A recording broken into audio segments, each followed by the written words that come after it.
Hello friend, welcome to my channel. आज हम मूल अधिकार के बारे में पढ़ेंगे। तो चलिए हम पढ़ते हैं। विश्व के लगभग सभी लोकतांत्रिक देशों के संविधान में नागरिक के मूल अधिकारों का प्रावधान किया गया है। लोकतांत्रिक प्रणाली में मौलिक अधिकारों ने अधिकार है वे अधिकार हैं जो किसी व्यक्ति के जीवन स्वतंत्र एवं उसके संपूर्ण व्यक्तित्व के समुचित और बहुमुखी विकास के लिए आवश्यक है। नेक्स्ट क्वेश्चन है, यानी कि न्यू टॉपिक है। इन अधिकारों को मौलिक इसलिए कहा गया है क्योंकि इन अधिकारों को संविधान में प्रमुखता में स्थान दिया गया है। संवैधानिक संशोधन की प्रक्रिया के अतिरिक्त इनमें किसी भी प्रकार का संशोधन नहीं किया जा सकता और न ही राज्य के द्वारा इन इन अधिकारों को किसी भी रूप से संपूर्णतः यानी पूर्णतः असह नियंत्रित किया जा सकता है। ये संविधान के मौलिक ढांचों के अंतर्गत आते हैं। सिद्धांत मौलिक अधिकारों का अर्थ है परिमिशन प्रशासन, अर्थात कार्यपालिका और विधानमंडल की तानाशाही की प्रवृत्ति पर प्रतिबंध लगाना।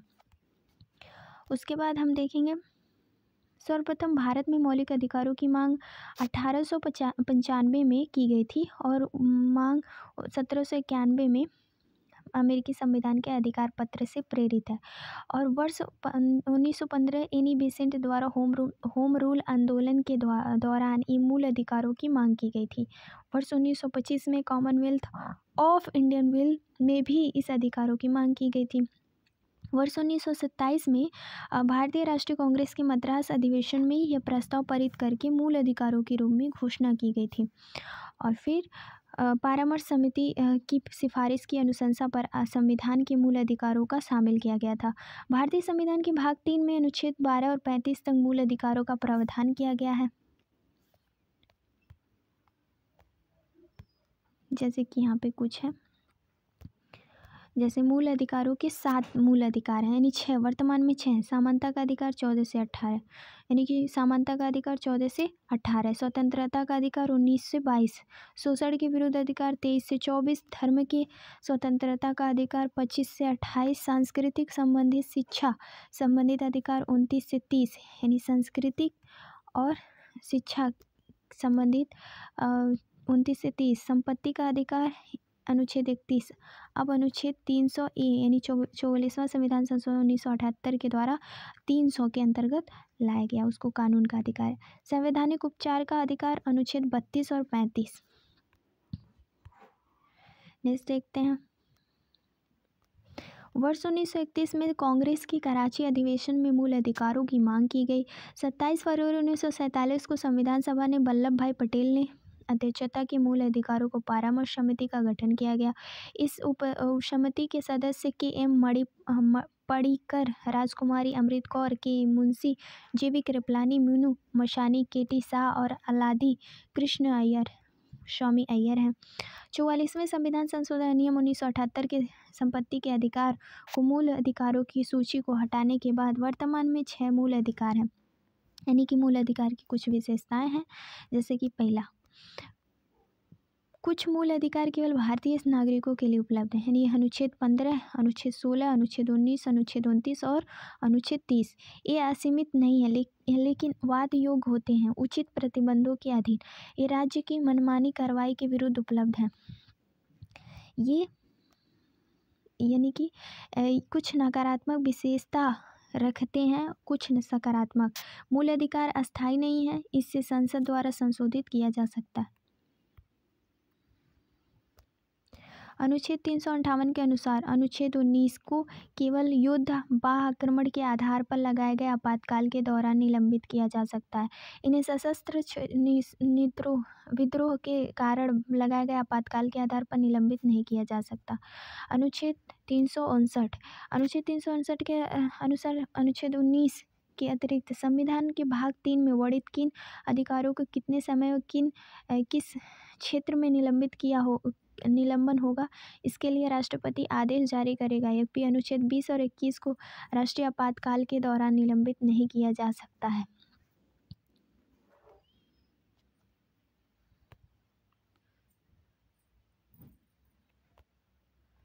मूल अधिकार, यानी कि मूल अधिकारों का क्रियान्वयन सीमाएं, जैसे अनुच्छेद 31 क संपत्ति आदि के अधिग्रहण के लिए प्रदान करने वाले कानून की रक्षा। अनुच्छेद 31 ख 9वीं अनुसूची में शामिल होने वाले कुछ अधिनियमों का विधि मानवीकरण। अनुच्छेद 31 कुछ नीति निर्देशक तत्वों को प्रभावी करने वाले कानून की रक्षा। अनुच्छेद 34 सेना विधि मार्शल लॉ लागू करने के मूल अधिकारों का निर्वाचन। अधिकांश मूल अधिकार स्वयं परिवर्तित होते हैं, वहीं कुछ मूल अधिकारों को विधि द्वारा कानून के द्वारा प्रभावी बनाया जाता है। इस तरह के कानून भारत की एकता और हेतु संसद द्वारा बनाए जाते हैं और ना ही कि राज्यों के विधानमंडल द्वारा। ऐसी इसलिए किया जाता है ताकि पूरे देश में एकता बनी रहे। मूल अधिकार।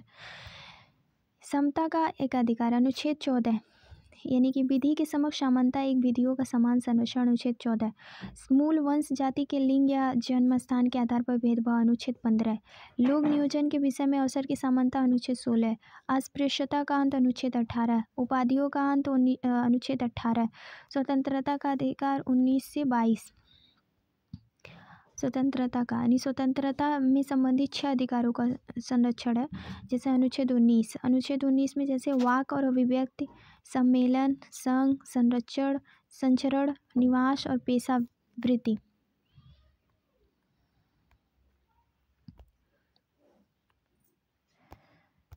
अपराधों के लिए दोष सिद्ध के संबंध में अनुच्छेद संरक्षण। अनुच्छेद 20 प्राण और दैहिक स्वतंत्रता का संरक्षण। अनुच्छेद 21 प्राथमिक शिक्षा का अधिकार। अनुच्छेद 21 क कुछ दशाओं में गिरफ्तारी और निरोध से संरक्षण। अनुच्छेद 22 अनुच्छेद 23 से 24 शोषण के विरुद्ध अधिकार है। मानव दुर्व्यवहार और बाल श्रम का प्रतिषेध। अनुच्छेद 23 कारखानों आदि में बालकों के नियोजन का प्रतिषेध। अनुच्छेद 24 धर्म की स्वतंत्रता का अधिकार। अनुच्छेद 25 से 28 में है। इसमें कहा गया है कि अंतःकरण की धर्म की अबाध रूप से माननीय आचरण और प्रचार करने की स्वतंत्रता। अनुच्छेद 25 में है। धर्म मामलों के प्रबंधन की स्वतंत्रता। अनुच्छेद 26 में है। विशिष्ट धर्म की अभिवृद्धि के लिए करों की सदाई के नाम बारे में स्वतंत्रता। अनुच्छेद 27 में किसी शिक्षण संस्था में धार्मिक शिक्षा का धार्मिक उपासना में उपस्थिति होने की स्वतंत्रता। अनुच्छेद 28 में। संस्कृति और शिक्षा संबंधित अधिकार। अनुच्छेद 29 से 30 भाषा लिपि अल्पसंख्यक वर्गों की संस्कृति का संरक्षण। अनुच्छेद 29 में है।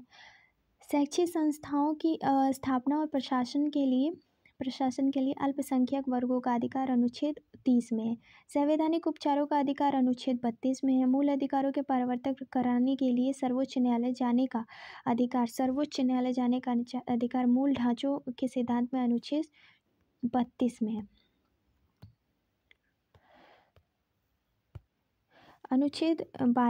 अनुच्छेद 12 में राज्य भाषाओं शब्द को परिभाषित किया गया है, जिसमें सरकार, संसद और राज्यों की विधायिका, सभी स्थानीय प्राधिकरण, न्यायपालिका, पंचायत, जिला बोर्ड, सुधार संस्था, अन्य सभी प्राधिकरण अर्थात वैधानिक या गैर वैधानिक प्राधिकरण जैसे LIC, ONGC, सेल आदि। उच्चतम न्यायालय के अनुसार एक निजी निकाय या राज्य के एक उपकरण के रूप में काम करने वाली संस्था में अनुच्छेद 12 के तहत राज्य की परिभाषा के अंतर्गत आता है। अनुच्छेद 13 में ऐसे सभी विधियां जो किसी भी मूल अधिकार के साथ असंगत उल्लंघन करती हैं शून्य हो जाएंगी। जैसे विधियों शब्द में निरूपित की, जैसे संसद या राज्य विधानसभाओं द्वारा बनाई गई स्थायी विधियां, राष्ट्रपति और राज्य के राज्यपालों द्वारा जारी किए गए अध्यादेश जैसे अस्थायी विधि, प्रत्यायोजित विधान के प्रति संवैधानिक साधन, आदेश, नीति, उपविधि, विनियमन, अधिसूचना, विधि के गैर विधायी स्रोत जैसे रूढ़ि या प्रथा जो सभी विधि का प्रमुख हो।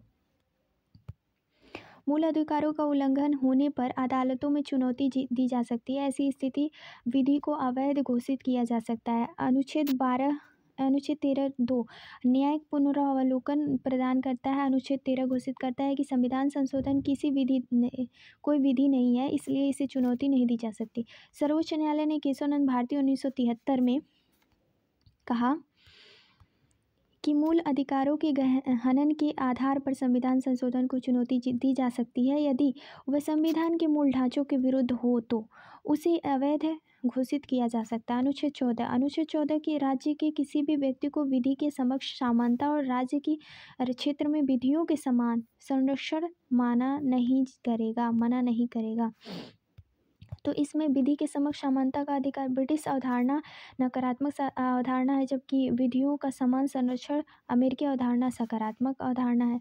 विधि के समक्ष समानता ब्रिटिश अवधारणा का अर्थ है किसी भी व्यक्ति के पक्ष में किसी विशेषाधिकार की अनुपस्थिति का साधारण विधि न्यायालय के तहत सभी व्यक्तियों के लिए समान व्यवहार। कोई व्यक्ति विधि ऊपर नहीं है। नेक्स्ट, विधियों का समान संरक्षण। विधि अवधारणा अमेरिका का अवधारणा है। विधियों द्वारा प्रदत्त विशेषाधिकार अध्यारोपित दायित्व दोनों में समान परिस्थितियों के अंतर्गत व्यवहार समता। समान विधि के अंतर्गत सभी व्यक्तियों के लिए समान नियम बिना भेदभाव के सभी के साथ समान व्यवहार होना चाहिए। उपयुक्त मूल अधिकार सभी व्यक्तियों, नागरिक और विदेशियों को प्रदान किए गए हैं। इनमें विधिक व्यक्ति, संवैधानिक निगम, कंपनी, पंजीकृत संस्थाएं या किसी अन्य प्रकार की विधि व्यक्ति शामिल हैं। एबी डायसी के अनुसार विधि के समक्ष समानता का विचार विधि के शासन के सिद्धांत का मूल तत्व है। विधि के समक्ष समानता के अपवाद भी हैं, जैसे भारत के राष्ट्रपति, राज्यपाल, विदेशी संप्रभु और राजनयिक यूएनओ और उनकी अन्य संस्था को विशेष शक्तियां प्रदान की गई हैं।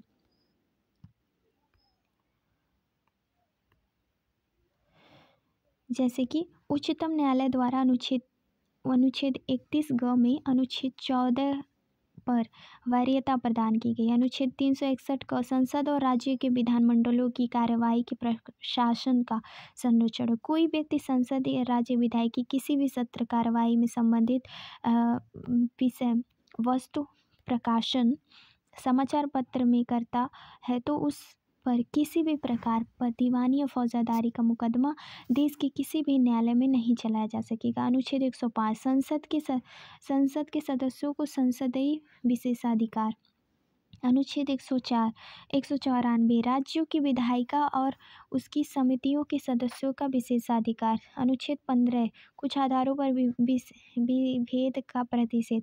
राज्य केवल धर्म, जाति, मूल वंश, लिंग और जन्म के आधार पर किसी भी नागरिक के साथ भेदभाव नहीं करेगा। यह प्रावधान राज्य और निजी व्यक्तियों दोनों भेदभाव पर रोक लगाता है। अनुच्छेद 15(3) और 15(4) देश में आरक्षण का मूलभूत आधार है। अनुच्छेद 15(3)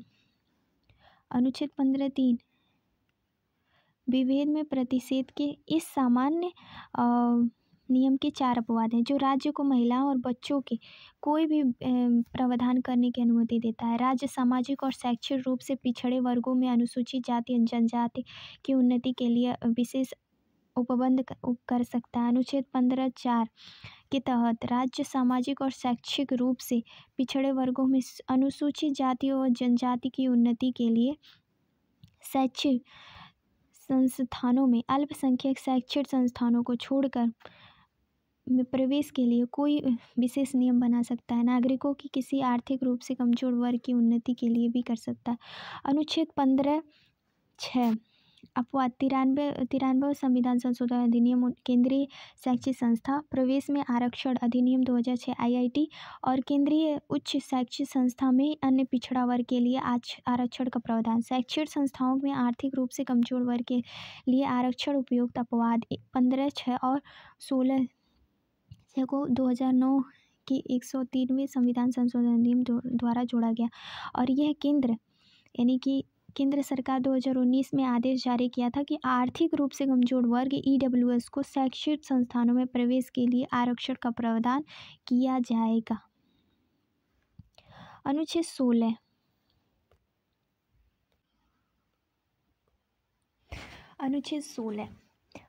16 राज्य के तहत किसी भी कार्यालय में रोजगार या नियुक्ति के मामलों में सभी नागरिकों के लिए अवसर की समानता केवल धर्म, जाति, संप्रदाय, लिंग, वंश, जाति, स्थान या निवास स्थान के आधार पर किसी भी रोजगार या कार्यालय के लिए किसी भी नागरिक के साथ भेदभाव नहीं करेगा। और लोक नियोजन की बात करें तो लोक नियोजन में समानता के आधार संबंध में 4 अपवाद हैं। संसद राज्य केंद्र शासित प्रदेश में स्थानीय प्राधिकरण अन्य प्राधिकरण में नियुक्ति के लिए निवास की शर्त का उल्लेख कर सकती है। अभी केवल आंध्र प्रदेश और तेलंगाना में है।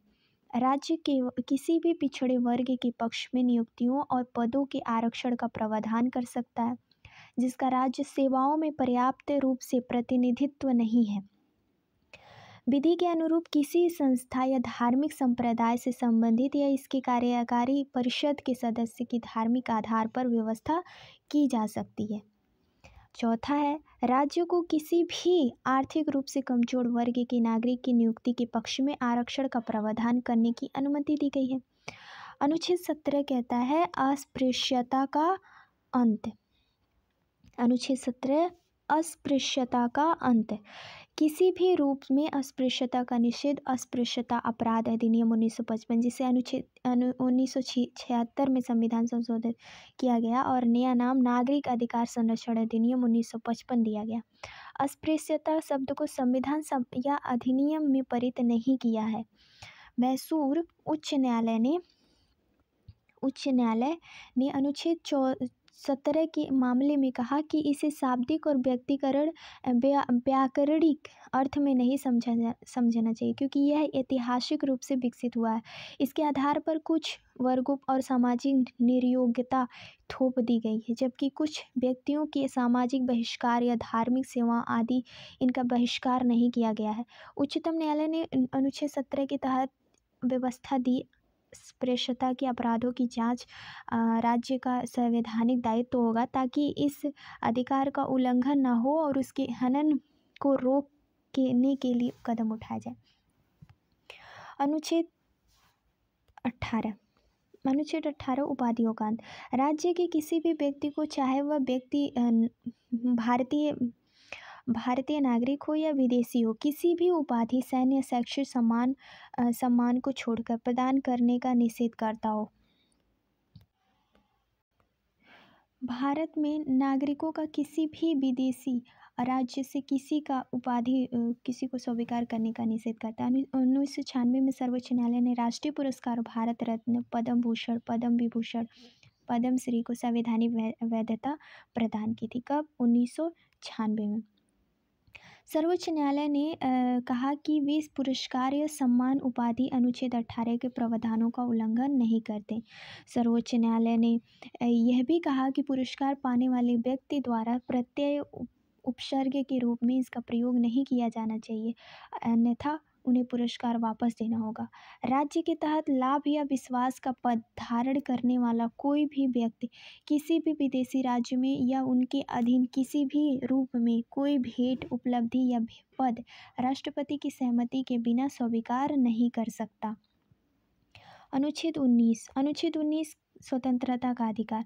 अनुच्छेद 19 स्वतंत्रता से संबंधित 6 अधिकारों का संरक्षण करता है। पहला है वाक संबंधित यानी वाक और अभिव्यक्ति की स्वतंत्रता का अधिकार। शांतिपूर्वक निरायुक्त शस्त्र सहित सम्मेलन का अधिकार। संगम या संघ का सहकारी संस्था बनाने का अधिकार। भारत के राज्य क्षेत्र में सर्वत्र अबाध संचरण का अधिकार। राज्य के क्षेत्र में किसी भी भाग में निवास करने और बसने का अधिकार। कोई वृत्ति उपजीविका व्यापार या कारोबार करने का अधिकार।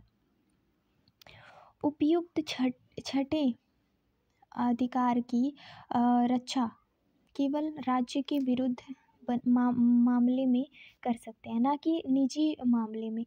अर्थात ये अधिकार केवल नागरिकों और कंपनियों शेयर धारकों के लिए है ना कि विदेशी और कानून लोगों और कंपनियों या परिषदों के लिए। राज्य में 6 अधिकारों का अनुच्छेद 19 में वर्णित अधिकारों पर ही उचित प्रतिबंध लगा सकता है। मूल रूप से अनुच्छेद 19 में 7 अधिकार थे। 44वें संविधान संशोधन में 1978 के द्वारा संपत्ति के अधिकार अनुच्छेद 91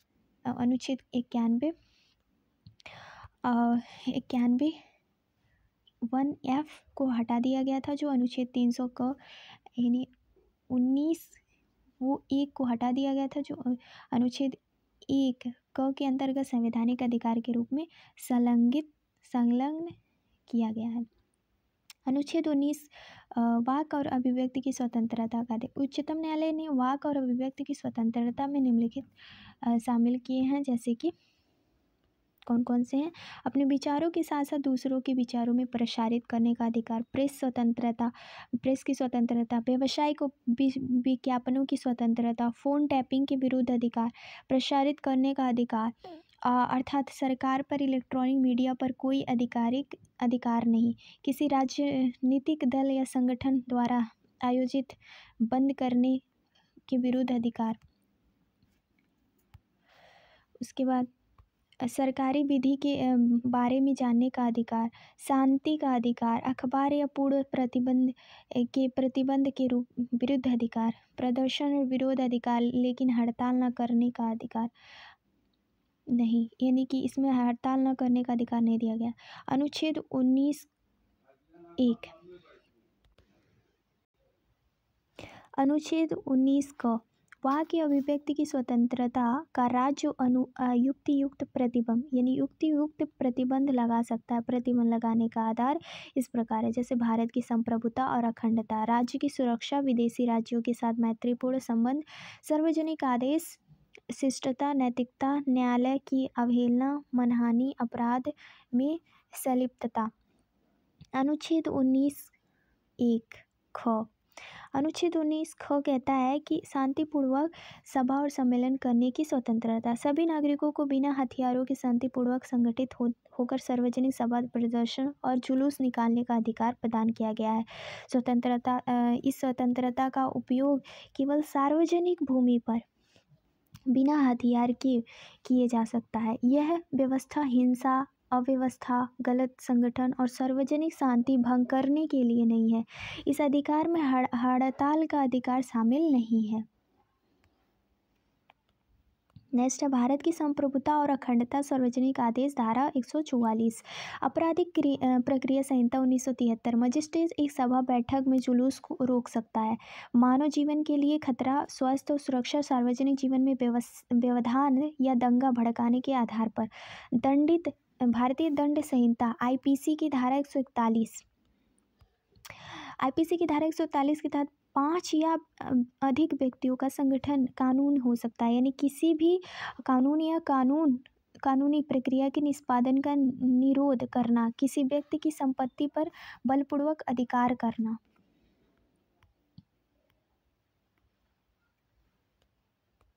किसी आपराधिक कार्य की चर्चा हो, किसी व्यक्ति को गैर कानूनी कार्य करने के लिए विवश करना हो, या फिर व्यक्ति सरकार या उसके कर्मचारियों को उनकी विधायी शक्तियों के प्रयोग हेतु धमकाना हो। अनुच्छेद 19 ग कहता है कि संगम या संघ बनाने का अधिकार। अनुच्छेद 1 ग सभी नागरिकों को संगम, संघ या सहकारी समितियों को संगठित करने का अधिकार है, जैसे राजनीतिक दल, कंपनी, साझेदारी फॉर्म, समितियां, क्लब, संगठन, ट्रेड यूनियन या लोगों की अन्य इकाई बनाने का अधिकार। यह न केवल संगम या संघ बनाने का अधिकार प्रदान करता है, बल्कि उन्हें नियमित रूप से संचालित करने का भी अधिकार प्रदान करता है। जैसे हमारा टॉपिक उचित प्रबंध, यानी मूल अधिकार पर राज्य उचित प्रबंध लगा सकता है। जैसे भारत की संप्रभुता, अखंडता, सार्वजनिक आदेश, नैतिक ट्रेड यूनियन के लिए उच्चतम न्यायालय ने व्यवस्था दी है कि मोल भाव और सौदेबाजी करने, हड़ताल करने या तालाबंदी करने का कोई अधिकार नहीं है। हड़ताल के अधिकार को प्रयुक्त औद्योगिक कानून के द्वारा नियंत्रित किया जा सकता है। अनुच्छेद 19 घ आबाद संरक्षण का अधिकार। प्रत्येक नागरिक को आबाद रूप से समस्त भारत में संरक्षण का अधिकार है, क्योंकि एक राज्य से दूसरे राज्य में, एक राज्य के भीतर भारत की एकता, राष्ट्रीय भावनाओं को बढ़ावा देती है। उचित प्रबंध आम जनता के हित में किसी अनुसूचित जनजाति के हितों में संरक्षण के लिए राज्य उचित रूप में प्रतिबंध लगा सकता है। उच्चतम न्यायालय के अनुसार सार्वजनिक स्वास्थ्य और नैतिकता के आधार पर संरक्षण के अधिकार को प्रतिबंध किया जा सकता है। देश के बाहर घूमने की स्वतंत्रता का अधिकार अनुच्छेद 21 में दिया गया है। अनुच्छेद 19 के अंतर्गत राज्य युक्तियुक्त प्रतिबंध लगा सकता है। देश के कई हिस्सों में जनजातियों को अपनी संस्कृति के संरक्षण हेतु अपने नियम के कानून बनाने का अधिकार है। निवास का अधिकार, घूमने का अधिकार एक दूसरे के पूरक है। अनुच्छेद 19(6) व्यापार या कारोबार करने का अधिकार। सभी नागरिकों को किसी भी पेशे को अपनाने या व्यवसाय करने और व्यापार शुरू करने का अधिकार है। यह अधिकार बहुत विस्तृत है। यह जीवन निर्वाह हेतु आय से संबंधित है। राज्य सशक्त, वह किसी पेशे या व्यवसाय के लिए आवश्यक व्यावसायिक तकनीक योग्यताओं को आवश्यक ठहरा सकता है। किसी भी व्यापार, व्यवसाय, उद्योग, सेवा को राज्य को एकाधिकार को सही ठहराने की आवश्यकता नहीं है। इस अधिकार में ऐसा पेशा, व्यवसाय या व्यापारिक शामिल नहीं है जो अनैतिक या खतरनाक हो। राज्य इस पर पूरी तरह से प्रतिबंध लगा सकता है या संचालन के लिए लाइसेंस की अनिवार्यता कर सकता है। अनुच्छेद 20 अपराध के लिए दोष सिद्ध के संबंध में संरक्षण। अनुच्छेद 20 किसी भी अभियुक्त या दोषी कारागार व्यक्ति, चाहे वह नागरिक हो या विदेशी हो, चाहे वह भारतीय हो या विदेशी हो, कानून व्यक्ति, कंपनी या परिषद के विरुद्ध मनमानी और अतिरिक्त सजा में संरक्षण प्रदान करता हो। कोई व्यक्ति किसी अपराध के लिए तब तक दोषी नहीं ठहराया जाएगा जब तक कि वह अपने कार्य करने के समय जो अपराध के रूप में आरोपित हो किसी पारित विधि का अतिक्रमण नहीं किया है। किसी व्यक्ति के अपराध के लिए दंड का निर्धारण अपराध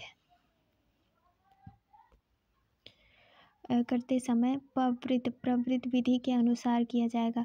नवीन निर्मित विधि के अनुसार दंड अधिक दिया जा सकता है। किसी व्यक्ति को एक ही अपराध के लिए एक से अधिक बार सजा नहीं दिया जाएगा।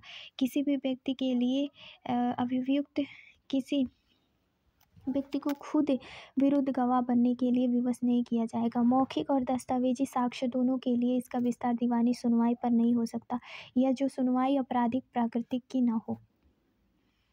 अनुच्छेद 21 प्राण और दैहिक स्वतंत्रता का संरक्षण। अनुच्छेद 21 किसी व्यक्ति को उनके प्राण या दैहिक स्वतंत्रता की विधि द्वारा स्थापित किए प्रक्रिया के अनुसार वंचित किया जा सकता है या अन्यथा नहीं। गोपाल बनाम मद्रास राज्य 1950। राज्य कार्यपालिका के विरुद्ध संरक्षण प्रदान करता है। यह मनमानी कार्रवाई के खिलाफ सुरक्षा उपलब्ध है, न कि विधानमंडल प्रक्रिया के विरुद्ध। व्यक्तिगत स्वतंत्रता केवल व्यक्ति या व्यक्ति के शरीर से संबंधित स्वतंत्रता।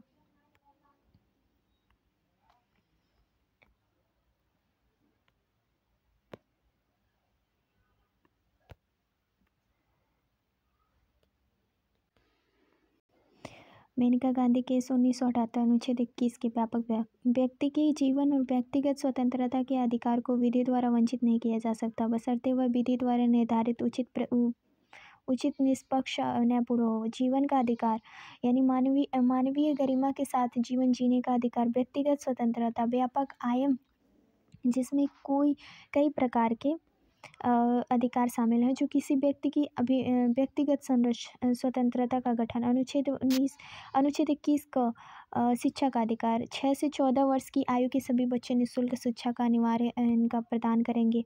वर्ष 1993 में उच्च न्यायालय ने अनुच्छेद 21 के तहत मुक्त शिक्षा के अधिकार को मान्यता दी है। 86वां संविधान संशोधन 2002 सभी के लिए शिक्षा नागरिकों के अधिकार के मामले में दूसरी क्रांति की तरह उठाया गया कदम था। और भाग 4 का अनुच्छेद 45 राज्य के नीति निर्देशक तत्वों मुक्त और अनिवार्य शिक्षा का उपबंध करता है। भाग 4 में है। और 6 वर्ष में कम आयु के बच्चों के लिए प्रारंभिक बाल्यावस्था देखरेख और शिक्षा का उपबंध है। भारत के प्रत्येक नागरिक और कर्तव्य होगा कि 6 से 14 वर्ष तक के बच्चों को शिक्षा का अवसर प्रदान करेगा। अनुच्छेद 51 क में दिया गया है। अनुच्छेद 22 कुछ दशाओं में गिरफ्तारी और निरोध और संरक्षण। अनुच्छेद 22 में किसी व्यक्ति को गिरफ्तारी या निरोध से सुरक्षा प्रदान करता है, जैसे गिरफ्तारी का कारण जानने का अधिकार, वकील से परामर्श करने का अधिकार। अनुच्छेद 22 का इस भाग में साधारण कानून के तहत हिरासत के लिए व्यक्ति का अधिकार निम्न है: गिरफ्तार करने के आधार पर सूचना देने का अधिकार, विधि व्यवसाय में परामर्श और प्रतिरक्षा करने का अधिकार, मजिस्ट्रेट के समक्ष 24 घंटे में यात्रा के समय मिलकर यात्रा के समय को मिलाकर पेश किए जाने का अधिकार, मजिस्ट्रेट द्वारा बिना अतिरिक्त निषेध द्वारा 24 घंटे में रिहा करने का अधिकार। यह सुरक्षा विदेशी व्यक्ति या निर्वाहक हिरासत कानून के अंतर्गत गिरफ्तार व्यक्ति के लिए उपलब्ध नहीं है। अनुच्छेद 22(2) अनुच्छेद 22 के 2 के दूसरे दंड विषयक कानून के तहत हिरासत में किए गए व्यक्ति के अधिकार का वर्णन है। यह सुरक्षा नागरिकों के साथ साथ विदेशी नागरिकों के लिए भी उपलब्ध है। जब तक सलाहकार बोर्ड परिस्थिति उचित कारण न बताए तब तक किसी व्यक्ति की हिरासत 3 महीने से अधिक नहीं बढ़ाई जा सकती। बोर्ड में उच्च न्यायालय के न्यायाधीश होंगे।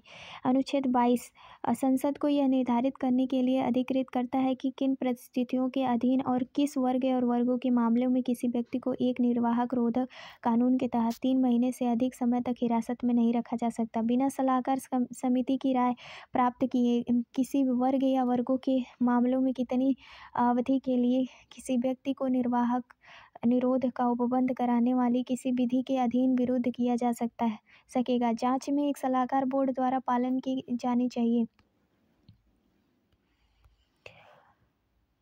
निर्वाहक निरोध कानून के अंतर्गत किसी व्यक्ति को अधिकतम कितने वर्ष के लिए निरोध में रखा जा सकता है। 44वें संविधान संशोधन द्वारा निरोध की अवधि को 3 माह से घटाकर 2 माह की व्यवस्था की गई है, लेकिन इसे अब तक प्रभावी नहीं बनाया गया है। मतलब हम 3 माह मान के चल सकते हैं। रक्षा, विदेश मामले और भाषा की सुरक्षा से जुड़े मामलों के निवारक कानून के निर्माण के लिए संसद के पास अन्याय अधिकार है। अनुच्छेद 23 और 24 शोषण के विरुद्ध अधिकार। 23 मानव व्यापार या बाल वध श्रम का निषेध। यह अधिकार नागरिकों और गैर नागरिकों दोनों प्राप्त करते हैं। यह अधिकार किसी व्यक्ति को राज्य और किसी अन्य व्यक्ति को दोनों से सुरक्षा प्रदान करता है। अनुच्छेद 23 राज्यों को यह अधिकार देता है कि राज्य सार्वजनिक उद्देश्यों की अनिवार्य सेवाएं जैसे सैन्य सेवा, सामाजिक सेवा, आरोपित कर सकता है जिसके वेतन के लिए बाध्य नहीं है। अनुच्छेद 23 में आयु का निर्धारण नहीं किया गया है। मानव दुर्व्यवहार से अभिप्राय पुरुषों और महिलाओं और बच्चों को वस्तुओं के समान खरीद और बिक्री, वेश्यावृत्ति सहित महिलाओं एवं बच्चों के साथ अनैतिक देह व्यापार, देवदासी प्रथा, दास प्रथा। अनुच्छेद 24 कारखानों आदि बालकों के नियोजन का निषेध। अनुच्छेद 24 फैक्ट्री, कारखानों, खानों या अन्य खतरनाक कार्यों जैसे निर्माण कार्य, रेलवे के कार्य, 14 वर्ष से कम आयु के बच्चों के नियोजन में प्रतिषेध। यह नुकसान न पहुँचाने वाले और आसान कार्यों से नियोजन प्रतिबंध नहीं करता है। बाल अधिकार संरक्षण अधिनियम 2005 बालकों के अधिकारों के संरक्षण के लिए राष्ट्रीय और राज्य स्तर पर बाल अधिकार संरक्षण आयोग और बाल अधिकार के उल्लंघन या बालकों के साथ होने वाले अपराधों के तीव्र विचारण के लिए बाल न्यायालय की स्थापना का प्रावधान करता है। अनुच्छेद 25 और 28 धार्मिक स्वतंत्रता का अधिकार। अनुच्छेद 25 में सभी व्यक्तियों को अंतःकरण की स्वतंत्रता का और धर्म के अबाध रूप से मनाने, आचरण करने और प्रचार करने का समान अधिकार प्रदान करता है। प्रचार प्रसार के अधिकार के अंतर्गत किसी व्यक्ति को अपने धर्म और धार्मिक करने का अधिकार शामिल नहीं है।